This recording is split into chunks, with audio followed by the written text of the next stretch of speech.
Hello दोस्तों, स्वागत आप सभी का आपका अपने चैनल प्रिपरेशन अड्डा के अंदर। तो गाइस, हम ल्यूसेंट को सॉल्व कर रहे हैं, ऑब्जेक्टिव ल्यूसेंट को। यांत्रिकी सॉल्व कर रहे हैं। यांत्रिकी चैप्टर नंबर 1 है, जिसके अंदर 200 प्लस क्वेश्चन दे रखे हैं। बहुत ही इंपॉर्टेंट क्वेश्चनों का जखीरा है और वो एग्जाम में पूछे जाएंगे बार बार। तो आप एक भी वीडियो मिस ना करें। ये लेक्चर नंबर 9 है। इससे पहले 8 लेक्चर अपलोड हो चुके हैं, तो जाकर उन सभी लेक्चर्स को देखें, समझें साइंस को। जैसे कि मैं इसमें कॉन्सेप्ट डिस्कस करूंगा, ऐसे ही मैंने सारी वीडियोस के अंदर कॉन्सेप्ट डिस्कस किए हुए हैं। तो एक भी वीडियो मिस मत करना, समझे जानी। चलिए इसको देख लेते हैं। इस पर्टिकुलर लेक्चर के अंदर मुझे क्या दे रखा है, देखिएगा। पहला क्वेश्चन है 96वां। इससे पहले 95 क्वेश्चंस की वीडियो पहले ही अपलोड हो गई। अब आप अंदाजा लगा सकते हैं 95 क्वेश्चंस में कितने सारे कॉन्सेप्ट आए होंगे। चलिएगा 96 के अंदर देख लेते हैं। समतल की अपेक्षा पर्वतों पर सांस लेना क्यों कठिन होता है। ये मैंने आपको इससे पिछले वाले लेक्चर के अंदर बताया था। हाँ, अगर ये क्वेश्चन पिछले वाले लेक्चर के अंदर होता तो मैं इसको स्किप कर देता, क्योंकि वहां मैंने इसकी डिटेल एक्सप्लेनेशन की थी। मैंने आपको ये बताया था, फिर से बता देता हूं कि जैसे जैसे हम ऊपर की तरफ को जाने लगते हैं, हमारी हाइट बढ़ती है। हम किसी, जैसे कि पर्वत पर जा रहे हैं, पहाड़ी पर जा रहे हैं, या फिर हमारा एल्टीट्यूड बढ़ता है, वो हम किसी भी माध्यम से जा सकते हैं। तो ऐसा करने से ये होता है कि जितना हम ऊपर चलते हैं उतना ही वायुमंडलीय दाब कम होता जाता है। जैसे जैसे हम ऊपर जाएंगे वैसे वैसे जो हवाओं का प्रेशर है जमीन पर लगने वाला, वो कम होता जाता। अब अगर हम मान लेते हैं कि ये हमारी अर्थ है और हम बहुत ज्यादा, और ये पूरा हमारा एटमॉस्फेयर है और हम इस इलाके में हैं, तो अब आप अंदाजा लगा सकते हैं कि इस इलाके में हवाएं जो होंगी बहुत कम होंगी, यहां पर हवाएं नीचे बहुत ज्यादा होती हैं। तो ऊपर हवा कम है, इसलिए ऊपर जो है वायु दाब भी कम होगा। हवाएं कम तो वायु दाब भी कम। जब ऊपर हवाएं कम है तो आप ये भी कह सकते हैं कि ऊपर जो हवाओं के अंदर जो ऑक्सीजन है उसकी मात्रा भी कम होगी, बहुत ज्यादा कम भी होगी। अलग अलग एरिया में अलग अलग हिसाब रहता है। तो यहां पर ऑक्सीजन लेवल बहुत कम, लेकिन नीचे ऑक्सीजन लेवल क्या होगा, बहुत ज्यादा होगा। तो इसलिए हाइट पर जाने पर हमें दिक्कत आती है सांस लेने में, क्योंकि ऑक्सीजन लेवल घट जाता। ऑक्सीजन के साथ साथ बहुत सारी गैसेस होती हैं जो घट जाती हैं। भाई आप ऊपर चले गए, ऊपर इतनी वायु है नहीं, वायु दाब भी बहुत ज्यादा कम हो गया, तो भाई वहां जब वायु नहीं है तो आपको सांस लेने में ऑब्वियसली दिक्कत आएगी। तो इसके साथ साथ इसका जो आंसर बनेगा वो ये बनेगा, ऊंचाई के बढ़ने पर वायु दाब घट जाता है और ऑक्सीजन की आवश्यकता बढ़ जाती है। वायु दाब बढ़ गया, एटमॉस्फेरिक प्रेशर हम पर बढ़ गया, तो हम ये भी कह सकते हैं कि हमारे अंदर जो ऑक्सीजन की रिक्वायरमेंट है वो बढ़ जाएगी। दूसरे पॉइंट ऑफ व्यू से, पहला पॉइंट ऑफ व्यू तो यही है कि हाइट के साथ साथ ऑक्सीजन का लेवल भी घट जाएगा। चलिएगा अगला क्वेश्चन देख लेते हैं, जो कि एक अच्छा है। हमसे कह रहा है जब 14 वायु दाब मापी, ये 14 वायु दाब मापी है। वायु दाब मापी का आप मतलब समझते हैं, एटमॉस्फेरिक जो एयर होती है उसका दाब कितना लग रहा है उसको नापता है। किसी ऊंचे पर्वत पर ले जाया जाता है, इसको हम ले गए किसी ऊंचे पर्वत पर, तो नलिका में पारा गिर जाता है। पारा समझ रहे हैं, मरकरी को कह रहा है। ये मरकरी का लेवल जो होता है ना वो गिर जाता है। आप देखो इसके अंदर मरकरी का लेवल देखो, यहां इसमें यहां तक दिख रहा है, मरकरी का लेवल जो है वो यहां तक है। अब ये अगर मैं इसको, अब दो कंडीशन ले लेते हैं। अगर ये नीचे रखी हुई होगी, मतलब ग्राउंड पर रखी हुई होगी, तो इसका नॉर्मल लेवल होगा। लेकिन जैसे जैसे हम इसको हाइट पर ले जाएंगे वैसे वैसे इसका लेवल गिरना शुरू कर देगा, नीचे को आने शुरू कर देगी। हालांकि मैंने आपको इसको एक दूसरे तरीके से ही बताया था, वो बात बाद में करते हैं। इससे पिछले वाले लेक्चर में हालांकि मैंने वो चीज बताई थी, लेकिन उसका जिक्र नहीं करते हम, फिलहाल इसका जिक्र कर लेते हैं। भाई इसमें अगर जो मरकरी का लेवल है अगर वो बहुत तेजी से नीचे को गिर रहा है या फिर नीचे को गिर रहा है, तो इसका मतलब यही हुआ कि यार जो वायुमंडलीय दाब है वो कम हो गया। दाब कम होना मतलब लेवल का नीचे गिर जाना होता है। ये बात आपको नोट कर लेनी है। दाब का कम होना, वायुमंडलीय दाब का कम होने का मतलब ये है कि इसका जो मरकरी का लेवल है, स्तर है, वो नीचे गिर जाता है। अगर वायुमंडलीय दाब ज्यादा होगा तो स्तर भी ऊपर को जाएगा, लेकिन अगर वायुमंडलीय दाब कम हो जाए तो स्तर भी कम हो जाएगा। तो हमसे यही कह रहा है कि भाई इसका पारा क्यों गिर जाता है।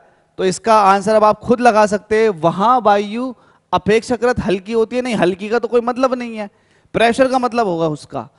ताप में न्यूनता के साथ पारा निम्न हो जाता है। ताप में न्यूनता, ताप का मतलब क्या, नहीं भाई ये नहीं, ये इसका एक करेक्ट एक्सप्लेनेशन नहीं हुई।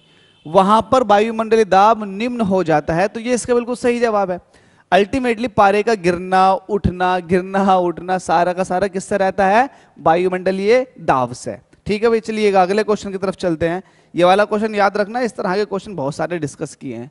उड़ान से पहले हवाई जहाज दौड़ मार्ग पर दौड़ाया जाता है। आपने देखा होगा जो हवाई जहाज होते हैं, एरोप्लेन, उनका एक ट्रैक बनाया जाता 4-5 किलोमीटर लंबा, फिर उस पर दौड़ाया जाता, फिर उस पर दौड़ता दौड़ता तब जाके वो ऊपर को उठता है। तो ऐसा क्यों करता है? अच्छा, इसके पीछे की फिजिक्स क्या है? तो बर्नौली थ्योरम काम करती है इसके पीछे पूरी पूरी। बर्नौली थ्योरम का ही ये क्वेश्चन है। मैं डायरेक्ट इसके आंसर पे भी जाता हूं, लेकिन मुझे जाना है ही नहीं, मैं डायरेक्ट इसके कॉन्सेप्ट की तरफ चलता हूं। हालांकि आपको फोटो शायद आई होप क्लियर दिख रहा होगा, कोशिश कीजिएगा कि क्लियर दिख रहा है। ये जो शेप देख रहे हैं आप, ये हवाई जहाज की जो पंखड़ियां होती है ना, उसकी शेप है, जिसको हम बोलते हैं विंग। तो ये विंग की शेप है, देखिएगा। ये विंग का आपने क्रॉस सेक्शन दिखाया, आपने देखा नहीं देखा एरोप्लेन कुछ इस तरह का जो होता है एक्चुअल में, तो आप ये उसका एक विंग दिखा रहे हो, इसको आपने यहां से दिखाया काट करके। अब एयर इस तरफ से आ रही है, तो एयर जाहिर सी बात है ऊपर से भी जाएगी नीचे से भी जाएगी। अब नीचे का जो सरफेस है इसका फ्लैट रखा जाता है। मैं इस क्वेश्चन के आंसर की बात नहीं कर रहा, मैं इसके कॉन्सेप्ट की बात कर रहा हूं। नीचे का सरफेस फ्लैट होता है, जबकि ऊपर का सरफेस थोड़ा सा घुमा हुआ कर्वी होता। अब देखिएगा, जब हवा ऊपर को भी आ रही है और हवा नीचे भी जा रही है, तो नीचे की हवा तो बिल्कुल सीधे चली जाएगी इस तरह से, लेकिन जो ऊपर की हवा है माय डियर, जो ऊपर की हवा है वो थोड़ी घूमती हुई यहां पहुंचेगी। यहां हवा और यहां हवा अगर एक साथ डाली जाए तो एक साथ ही हवा यहां पहुंचती है, लेकिन फर्क इतना होता है कि जो ऊपर की हवा है उसे थोड़ा ज्यादा मार्ग तय करना पड़ता है, जबकि नीचे वाली हवा को थोड़ा कम मार्ग तय करना पड़ता है। ऊपर वाली हवा को ज्यादा मार्ग तय करने की वजह से उसे अपनी स्पीड थोड़ी ज्यादा रखनी होती है यहां आने के लिए, जबकि नीचे वाली हवा को अपनी स्पीड नॉर्मल रखनी होती है। तो नीचे स्पीड कम, नीचे वेलोसिटी क्या हो गई कम, तो जहां वेलोसिटी नीचे स्पीड जो है, हाँ बिल्कुल सही है, नीचे स्पीड कम है तो यहां पर प्रेशर क्या होगा, ज्यादा होगा। ऊपर की बात कर लेते हैं, ऊपर स्पीड क्या है, ऊपर स्पीड ज्यादा है, तो जहां पर स्पीड ज्यादा होती है वहां पर प्रेशर कम होता है, ये मैं आपको अच्छे से बता चुका हूं। तो ऊपर प्रेशर है कम, नीचे प्रेशर है ज्यादा। तो मैं ये कहूं कि ये मेरे पास कोई विंग है और नीचे प्रेशर ज्यादा है, ऊपर प्रेशर कम है, तो नीचे वाला प्रेशर ऊपर को लगाएगा ना अपना प्रेशर। जहां कम होता है नीचे से प्रेशर ऊपर की तरफ को जाएगा, क्योंकि नीचे प्रेशर ज्यादा है, ऊपर प्रेशर क्या है, कम है। तो प्रेशर इक्विवेलेंट होने के लिए ये नीचे से ऊपर को एक पुश करेगा, तो जैसे पुश करेगा तो जो पंखड़ियां हैं वो उठती चली जाएंगी एरोप्लेन की। ये लेकिन ये तभी पॉसिबल है जब स्पीड अच्छी खासी पकड़ ले एरोप्लेन, तो पंखड़ियां ऑटोमेटिक उठनी शुरू कर देंगी। इसका रीजन ये था क्योंकि हमने जो उनके विंग बनाए वो एरोडायनामिक बनाए। एरोडायनामिक का मतलब समझ रहे हैं ना, इस तरह से बनाए, इनकी शेप कुछ इस तरह से होती है। तो प्रेशर डिफरेंस की वजह से पंखड़ी क्या हो जाती है, ऊपर की तरफ को उठ जाती है। तो हमने एक दाब क्रिएट करवा दिया, एक दाब बनवाया ताकि पंखड़ी ऊपर को उठे। इस वजह से हम क्या करते हैं, ये इस वजह से ही हम इस शेप का एरोप्लेन की जो विंग्स होते हैं वो इस शेप के बनाते हैं। आई होप आपको इस बात समझ में आ गई होगी। अब इस क्वेश्चन पे चलते हैं फिर से। उड़ान से पहले हवाई जहाज दौड़ मार्ग पर दौड़ाया जाता है, क्यों? क्योंकि उसके रीजन अब देख लो, कार्यकारी वायु दाब घटाने के लिए नहीं भैया नहीं, हम तो दाब खुद बढ़ा रहे हैं। हम तो दाब क्या कर रहे हैं, बढ़ा रहे हैं। हम दाब बढ़ा रहे हैं कि भाई दाब लगे इस पर ताकि ऊपर को उठे। दूसरा ऑप्शन है कार्यकारी वायु दाब बढ़ाने के लिए, बिल्कुल सही। कार्यकारी वायु दाब अगर बढ़ेगा तो ये विंग ऊपर को उठेंगे, जब विंग ऊपर को उठेंगे तो एरोप्लेन भी ऊपर को उठता चला जाएगा। तो ये एक एग्जाम्पल है बर्नौली थ्योरम का। तो इस तरह से लिफ्ट हो जाता है एरोप्लेन। आप देख रहे हैं ना लिफ्ट लिखा हुआ ऊपर, तो लिफ्ट इसी वजह से होता, जो विंग्स होते हैं उनकी शेप एरोडायनामिक होती है। अगले क्वेश्चन की तरफ बात कर लेते हैं। हाइड्रोजन से भरा रबड़ का गुब्बारा वायु में ऊपर जाकर फट जाता है, क्योंकि मैं नहीं बताऊंगा, कल इसकी पूरी डिटेल एक्सप्लेनेशन कर दी थी, लेकिन फिर बता सकता हूं, बताना चाहूंगा एक बार फिर से। अगर ये हमारी अर्थ है और यहां तक अगर एटमॉस्फेयर है, यहां तक गैसेस है, और आपने यहां हाइड्रोजन से भरी गैस का गुब्बारा ऊपर को छोड़ा, तो इसकी शेप क्या होती चली जाएगी, धीरे धीरे बढ़ती चली जाएगी, धीरे धीरे बढ़ती चली जाएगी, और लास्ट में क्या हो जाएगा, ये फट जाएगा। ऐसा क्यों हुआ, इसकी शेप क्यों बढ़ गई, क्यों इसके आकार बढ़ता चला गया? तो इसका एक रीजन है, इसका एक स्पेसिफिक रीजन है। वो रीजन ये है कि हाइड्रोजन पूरी पीरियोडिक टेबल में सबसे हल्की गैस है और ज्वलनशील भी है। दोनों बातें इसके अंदर है।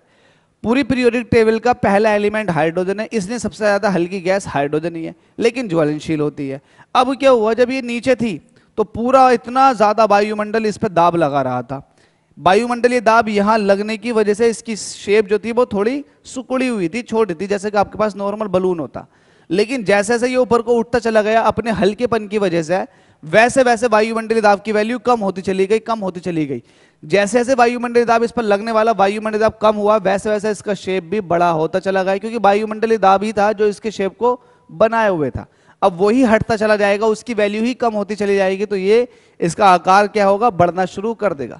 यही वजह है कि इसका आकार लगातार बढ़ता चला जाता है, लेकिन एक लिमिट तक इसका आकार बढ़ेगा, क्योंकि जो हमारा बलून है रबड़ का, वो भी तो, रबड़ भी तो अपनी एक लिमिट तक फैल सकती है, तो जहां तक उसकी लिमिट होगी वहां तक फैलेगी, उसके बाद वो ब्लास्ट हो जाएगा। तो आप समझ गए होंगे वायुमंडलीय दाब की वजह से ऐसा होता है। तो जब ये नीचे से ऊपर को जाता है तो वायुमंडलीय दाब, जो प्रेशर होता है वो घट जाता है, जिसकी वजह से जो इसका साइज है वो बढ़ जाता है। साइज क्या है इसका, बढ़ जाता है। तो इस ऑप्शन को तलाश कर लो। हाइड्रोजन का भार बढ़ जाता है, नहीं भाई, हाइड्रोजन का भार नहीं बढ़ता। एक चीज और बता दूं, हाइड्रोजन से रिलेटेड आपको एक थोड़ी सी अपडेट दे दूं। हाइड्रोजन के 3 आइसोटोप होते हैं। कितना आइसोटोप होते हैं, 3। एक होता है 1H1, दूसरा होता है 1H2 और तीसरा होता है 1H3। 1H1 इसके अंदर एक प्रोटॉन है तो उसको प्रोटियम बोलते हैं, दूसरे वाले को बोलते हैं ड्यूटीरियम, जबकि तीसरे वाले को बोलते हैं ट्राइटियम। आइसोटोप इसलिए कहा गया क्योंकि इनके एटॉमिक नंबर सेम है और इनके मास नंबर जो है ये अलग अलग है। ये वाली बात आपको थोड़ी सी याद रख लेनी है, कहीं ना कहीं लाइफ में यूज हो जाएगा। जो हम पानी पीते हैं वो प्रोटियम से मिलकर बना हुआ होता है, जिसको हम H2O बोलते हैं, हाइड्रोजन ऑक्साइड। लेकिन जो हैवी वाटर होता है जिसको हम बोलते हैं ड्यूटीरियम ऑक्साइड, जिसको हम नाभिक के रिएक्शन में इस्तेमाल करते हैं न्यूट्रॉन की स्पीड को स्लो करने के लिए, वो D2 होता है, जिसको आप बोलते हैं ड्यूटीरियम ऑक्साइड। हैवी वाटर का फॉर्मूला है ड्यूटीरियम ऑक्साइड। ये हैवी वाटर है, ये नॉर्मल वाटर है जो हमारे घर में यूज होता है। तो ये एक छोटी सी बात थी। तो अब आप यहां समझिएगा, हाइड्रोजन का भार बढ़ जाता है, नहीं। हाइड्रोजन का दाब घट जाता है, नहीं। वायु दाब बढ़ जाता है, वायु दाब घट जाता है। वायु दाब घटना, वायु दाब घट जाता है, इसलिए उसका आकार भी बढ़ता चला जाता है। ये इसके साथ नहीं होता। आप दुनिया की कोई सी भी चीज ले लो, चलिए आप अपने एग्जाम्पल की बात कर लो। अगर आप अर्थ के सरफेस से ऊपर जाना शुरू करेंगे तो आपकी जो शेप होगी, शेप वो हल्की फुल्की, चाहे मिलीमीटर में ही सही, बढ़ना शुरू कर देगी। अगर आप बिल्कुल बिल्कुल निहत्ते हैं, बिल्कुल आप कूद गए स्पेस में जाने की कोशिश कर रहे हैं और आप बिल्कुल ऐसे जा रहे हैं सुपरमैन की तरह, तो भाई सुपरमैन बन जाइए आप।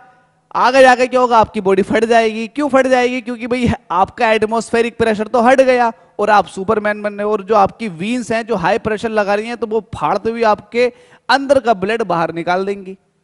तो ये बन गए सुपरमैन, निकल गए सारी सुपरमैनी। ये होता है एटमॉस्फेरिक प्रेशर का फायदा, कि हमारी यहां पर जो हम रह रहे हैं, जिंदा हैं, वो सिर्फ एटमॉस्फेरिक प्रेशर की वजह से ही है। चलिएगा, प्रेशर कुकर में खाना कम समय में पकता है, इसका एक रीजन है। इसका रीजन क्या है, देखो भाई, जब आप नॉर्मली पानी को गर्म करते हो तो क्या होता है, वो पानी भाप बनकर उड़ना शुरू कर देता। लेकिन अगर आप उसको एक बंद कंटेनर के अंदर गर्म करोगे तब क्या होगा, तब ये होगा कि बंद कंटेनर जो है ना, उसके अंदर जो दाब होगा, दाब, जो गैसेस निकल रही है, गैस मत कहो, यहां पर इवेपोरेशन करा रहे हैं हम, तो हम इवेपोरेशन में मतलब इवेपोरेटेड है, मतलब वेपर्स है वाटर की। तो वाटर वेपर्स जो होती हैं, वाष्प जो होती है, वो दाब लगाएगी, दाब बढ़ता चला जाएगा, जिसकी वजह से उसका ताप घट जाएगा।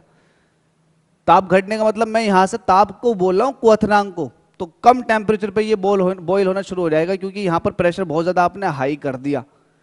स्पेशली प्रेशर कुकर की बात कर रहा हूं, जो चारों तरफ से बंद होता है। खुले हुए की बात नहीं। अगर खुले हुए पे तो अगर आप वाटर को गर्म करना शुरू करोगे तो 100 डिग्री सेंटीग्रेड पे बॉईल होगा।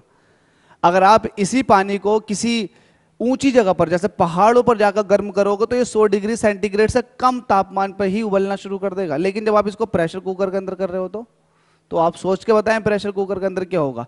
कम ताप पर ही, मतलब आप ऐसा कहें कि भाई दाब अधिक होने की वजह से ये कम ताप पर ही इसका ताप जो होगा ना, मतलब कम टाइम में ही इसका ताप बढ़ जाएगा। आप ऐसे कह सकते हैं, ताप बढ़ जाएगा एकदम से। क्यों, क्योंकि आपने उसको बंद कर दिया चारों तरफ से। तो प्रेशर कुकर में खाना बनने का रीजन यही है कि अधिक दाब के कारण पानी का ताप बढ़ जाता है। दाब अधिक है तो ताप बढ़ना पॉसिबल है।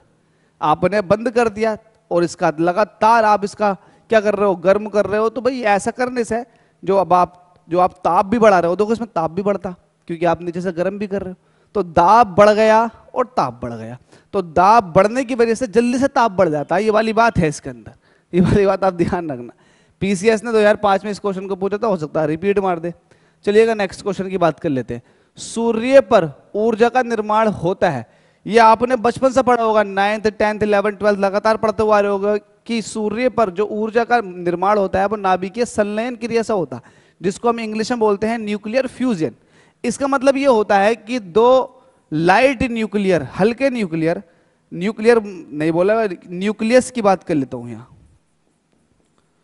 दो हल्के न्यूक्लियस, न्यूक्लियस बोलते हैं नाभिक, इसका लिख देता हूं हिंदी में, दो हल्के नाभिक मिल करके एक बड़ा नाभिक बनाते हैं, ये बड़ा नाभिक हो गया। ऐसा करने के लिए पहली बात तो बहुत ज्यादा उच्च ताप चाहिए, लेकिन जब ये एक बार पॉसिबल हो जाती है, जुड़ जाते हैं दोनों के नाभिक, एक बड़ा नाभिक बनाने के लिए तैयार हो जाते हैं, तब उस दौरान बहुत ज्यादा ऊर्जा निकलती भी है। तो पहली बात, नाभिकीय संलयन कराने के लिए बहुत ज्यादा तापमान चाहिए। अगर वो तापमान आपको मिल जाता है तब न्यूक्लियस जुड़ जाते हैं, और न्यूक्लियस के जुड़ने से बहुत ज्यादा एनर्जी निकलती है। वो एनर्जी अर्थ पर आती है पूरे स्पेस में, जहां तक पॉसिबल है उसकी रेंज जहां तक जा पाती है, वो सारी की सारी न्यूक्लियर फ्यूजन से निकलने वाली एनर्जी है। चलिए देख लेते हैं इसमें ऐसा क्या होता। चलिए न्यूक्लियर फ्यूजन के बारे में समझ लेते हैं। मैं इसमें ज्यादा वो नहीं बताया, डायरेक्ट बता दिया कि नाभिकीय संलयन क्रिया के थ्रू ऐसा होता है। देखिएगा, आपने ड्यूटीरियम का नाम सुना है जिसको बोलते हो 1s2, और आपने ट्राइटियम का नाम भी सुना है, 1s3 इसको बोलते हैं। जब 1s3 और 1s2 मिलते हैं, अब देखिएगा इसमें नीले और इसका दोनों कलर का मतलब समझ लो, इसमें एक प्रोटॉन है और एक है न्यूट्रॉन। ये न्यूट्रॉन है और ये प्रोटॉन है प्लस वाला। न्यूट्रॉन का कलर ब्लू इसलिए लिया गया है क्योंकि ये न्यूट्रल होता है। प्रोटॉन का कलर ये इसलिए यूज किया है क्योंकि प्रोटॉन पर पॉजिटिव चार्ज पाया जाता है। तो ड्यूटीरियम पर एक न्यूट्रॉन होता है, एक प्रोटॉन होता है, जबकि ट्राइट्रियम पर एक प्रोटॉन होगा और दो न्यूट्रॉन होंगे। ये भी न्यूट्रॉन है और ये भी न्यूट्रॉन है। ऐसा करने से होता ये है, जब 1s2 1s3 के संपर्क में आता है बहुत ज्यादा तापमान, बहुत ज्यादा अधिक तापमान पर, तो ये हीलियम बना लेता, जिसका फॉर्मूला होता है 2He4। अगर आप बैलेंस करोगे तो 1 से 1, एक प्रोटॉन इसके पास था, एक प्रोटॉन इसके पास था, दो प्रोटॉन ये आ गए। अच्छा, दो न्यूट्रॉन, प्रोटॉन तो यहां से कैलकुलेट कर सकते हैं, और प्रोटॉन इसके अंदर भी होगा, एक प्रोटॉन है एक न्यूट्रॉन है, एक प्रोटॉन है दो न्यूट्रॉन है इसके पास। तो कुल मिलाकर के जब ये मिले हैं तो यहां पर 4 नंबर आया। 4 नंबर का मतलब ये है कि दो प्रोटॉन आ गए और दो न्यूट्रॉन आ गए। इससे भी पता लगा सकते हो एटॉमिक नंबर जो होता है Z बराबर E बराबर, ये यहां E बना दो। एटॉमिक नंबर बराबर होता है इलेक्ट्रॉनों के नंबर के बराबर होता है प्रोटॉनों के नंबर के बराबर। तो जितना एटॉमिक नंबर होगा उतने ही नंबर ऑफ प्रोटॉन हमारे पास होंगे। तो इस 4 के अंदर 2 प्रोटॉन है और 2 न्यूट्रॉन है, ये वाली बात आपको याद रख लेनी है। उसको मैंने ऐसे दिखा दिया कि ये ब्लू वाले जो हैं ये 2 न्यूट्रॉन है, जबकि ये दोनों क्या है आपस में, प्रोटॉन है। जब ऐसा हुआ तब क्या होगा, अब हम देखेंगे कि हमारे पास टोटल प्रोटॉन कितने थे। तो टोटल तो 3 प्रोटॉन थे। कैसे, एक इसके पास था और 2 इसके पास थे। उस सूरत हाल में जब 2 यहां आ चुके हैं तो तीसरा प्रोटॉन निकल के अलग चला जाता है। सिंपल सा फंडा है। हमारे पास टोटल प्रोटॉन कितने बने ये देख लो, और कितने प्रोटॉन इस पर्टिकुलर 2He4 के अंदर है ये देख लो, मसला हल हो जाएगा। एक न्यूट्रॉन निकलेगा, मसला न्यूट्रॉन का चल रहा था ब्लू कलर का।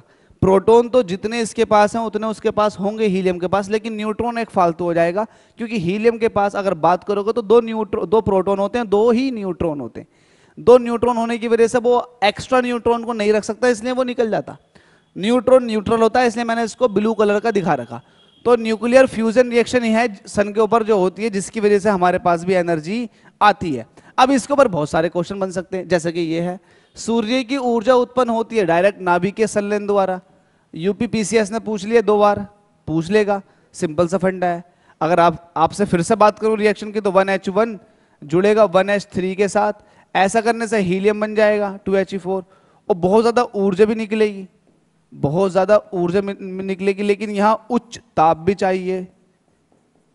उच्च ताप चाहिए, ये बन गया। अब इसके पास अगर देखोगे तो 2 प्रोटॉन है, 2 न्यूट्रॉन है। इसके पास अगर बात करोगे तो 1 प्रोटॉन है, 1 प्रोटॉन है, और इसके पास न्यूट्रॉन तो है ही नहीं। इसके पास न्यूट्रॉन है क्या, क्योंकि मैंने 1H1 का इस्तेमाल किया, लेकिन मैं ड्यूटीरियम इस्तेमाल करूंगा 1S2, तो इसके पास 1 प्रोटॉन है, 1 न्यूट्रॉन है। इसकी अगर बात करोगे तो 1 प्रोटॉन है, इसको भी मैंने यही लिख देता हूं, इसके पास भी 1 प्रोटॉन है और 2 न्यूट्रॉन है। अब देखो 2 न्यूट्रॉन इसके और 1 न्यूट्रॉन इसका, टोटल न्यूट्रॉन कितना होगा, 3 न्यूट्रॉन। 1 प्रोटॉन इसका, 1 प्रोटॉन इसका, टोटल 2 प्रोटॉन। तो जो रिएक्टेंट है उनके पास 2 प्रोटॉन है और 2 न्यूट्रॉन है, लेकिन जो प्रोडक्ट बना है उसके पास 2 प्रोटॉन है, प्रोटॉन से प्रोटॉन बैलेंस, लेकिन यहां पर 3 न्यूट्रॉन है और यहां पर 2 न्यूट्रॉन है। तो जो एक्स्ट्रा न्यूट्रॉन है वो यहां पर निकल कर चला जाएगा, वो यहां पर निकल कर चला जाएगा। इसको मैं ऐसे भी दिखा सकता हूं, इसको मैं ऐसे दिखा सकता हूं, जो एक्स्ट्रा न्यूट्रॉन है वो निकल गया, साथ में ऊर्जा भी निकली है। ये वाली बात आप ऐसे भी समझ सकते हैं, कोई इतना बड़ा टफ नहीं है, कोई रॉकेट साइंस नहीं है, सिंपल सा फंडा। नेक्स्ट क्वेश्चन की बात कर लेते हैं, जिसमें हमसे कह रहा है डायनामो परिवर्तित करता है। डायनामो आपने देखा लाइफ में आपने डायनामो देखा होगा। डायनामो क्या होता है, जनरेटर के आगे लगा हुआ जो यूनिट होता है, जो कंपोनेंट होते हैं, जो आप जिसके अंदर से करंट बन के निकलता है, उसको डायनामो बोलते हैं। ये कुछ इस तरह का दिखाई देता है। अगर आपने अपने घर के आसपास कहीं जनरेटर देखा होगा तो जनरेटर के आगे जो लगी हुई डिवाइस होती है ये डायनामो होता, ये डायनामो है। ये डायनामो मैं उसकी बात नहीं कर रहा हूं जो पबजी के अंदर प्रो प्लेयर है, मैं डायनामो इसकी बात कर रहा हूं भाई। ये एक यूनिट है, एनर्जी कन्वर्जन यूनिट है। अच्छा, इतना पार्ट क्या है, इतना पार्ट जो है सिर्फ इसलिए काम में आता है कि ये डायनामो को घुमा सके, और दूसरा काम नहीं है इसका। इसका इतने बड़ी का सिर्फ ये काम है कि ये इस डायनामो की शाफ्ट को घुमा सके। जब डायनामो की शाफ्ट घूमती है तो ये इलेक्ट्रिकल एनर्जी बनाना शुरू कर देती है। तो यहां पर जो ऊर्जा है वो है यांत्रिक ऊर्जा। यांत्रिक ऊर्जा क्यों है, क्योंकि यार यहां पर ये फ्लाईव्हील जो है ये घूमता रहता है, लगातार यही घूमता रहता। तो फ्लाईव्हील घूमने की वजह से, फ्लाईव्हील के इसके अंदर पिस्टन होती है, पिस्टन भी अप एंड डाउन करती है, तो सारी जो मोशन होती है ये होती है मैकेनिकल एनर्जी, जिसको हम बोलते हैं यांत्रिक ऊर्जा। लेकिन इसने जो बना कर दी वो बना कर दी एनर्जी, इलेक्ट्रिकल एनर्जी, क्योंकि ये लाइट पैदा करेगा, इलेक्ट्रिकल एनर्जी। तो इससे हम ये पता लगा सकते हैं ना कि मैकेनिकल एनर्जी को इलेक्ट्रिकल एनर्जी में कन्वर्ट करता कौन, ये पर्टिकुलर यूनिट जिसका नाम है डायनामो। तो ये देख लो, डायनामो परिवर्तित करता है किसको, विद्युत ऊर्जा को यांत्रिक ऊर्जा में। विद्युत को यांत्रिक में करेगा नहीं भाई, विद्युत तो चाहिए मुझे, उच्च वोल्टेज को निम्न वोल्टेज में नहीं, ऐसे ट्रांसफॉर्मर करते हैं। यांत्रिक ऊर्जा को विद्युत ऊर्जा में, इसका सी आंसर बिल्कुल सही हो जाएगा। मैंने आपको एनर्जी कन्वर्जन यूनिट के ऊपर एक अलग सेपरेट वीडियो बना रखा है, उसको जरूर देखें क्योंकि वो बहुत फायदा पहुंचाएगा आपको। देखिएगा, एक क्वेश्चन ये है, प्रकाश वोल्टीय सेल, जिसको हम बोलते हैं फोटोवोल्टाइक सेल, जिसको हम नॉर्मली अपने घरों में इस्तेमाल करते हैं और बोलते हैं सोलर पैनल।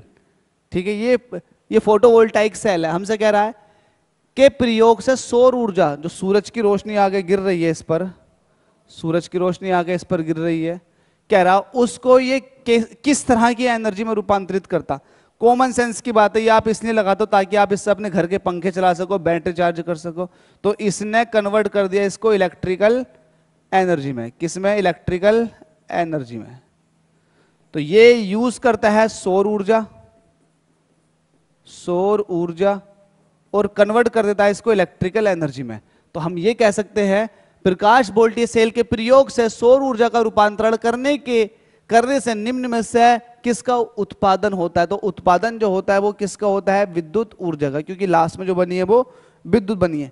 चलिए, इस पीपीटी का लास्ट क्वेश्चन है, जब हम रबड़ के गद्दे वाले सीट पर बैठते हैं या गद्दे पर लेटते हैं तो उसका आकार परिवर्तित हो जाता है, ऐसा पदार्थ में पाया जाता है या फिर ऐसे पदार्थ में पाया जाता है। देखिएगा, आकार का परिवर्तित होना ये स्थितिज ऊर्जा को बताता है। किसको बताता है, स्थितिज ऊर्जा को। सपोज दैट मेरे पास, देखो, आकार में परिवर्तित होना, कुछ पाता लिख लो, आकार में परिवर्तन, या फिर उसकी स्थिति में परिवर्तन, या फिर उसकी स्थिति में परिवर्तन। अगर ये दोनों ही बातें हो रही हैं, आकार में परिवर्तन आ गया या फिर उसकी पोजीशन, स्थिति को बोलते क्या है, पोजीशन, पोजीशन बदल गई, तब उस तरह की बॉडी है जिसके अंदर ये हो रहा है, उस बॉडी के अंदर जो होती है वो होती है पोटेंशियल एनर्जी। क्या होती है? पोटेंशियल एनर्जी, जिसको आप बोलते हो स्थितिज ऊर्जा। इसके बिसाइड अगर बात करूं कि अगर किसी वस्तु के अंदर गति है, वो चल रही है, तो गति की वजह से उसके अंदर जो ऊर्जा होती है वो होती है गतिज ऊर्जा। लेकिन अगर अपने ओरिएंटेशन, अपनी पोजीशन, अपने शेप, इन सब की वजह से जो एनर्जी होती है बॉडी के पास, वो होती है उसकी खुद की पोटेंशियल एनर्जी, जिसको आप कहते हो स्थितिज ऊर्जा। अब देखिएगा, हमसे कह रहा है जब हम रबड़ के गद्दे वाली सीट पर बैठते हैं, हम रबड़ के गद्दे वाली सीट पर बैठ गए, तो आपने उसकी क्या कर दी? उसका शेप बदल दिया। तो शेप बदलना मतलब क्या है? उसकी आकार में परिवर्तन आ गया। तो उसके अंदर किस तरह की ऊर्जा होगी?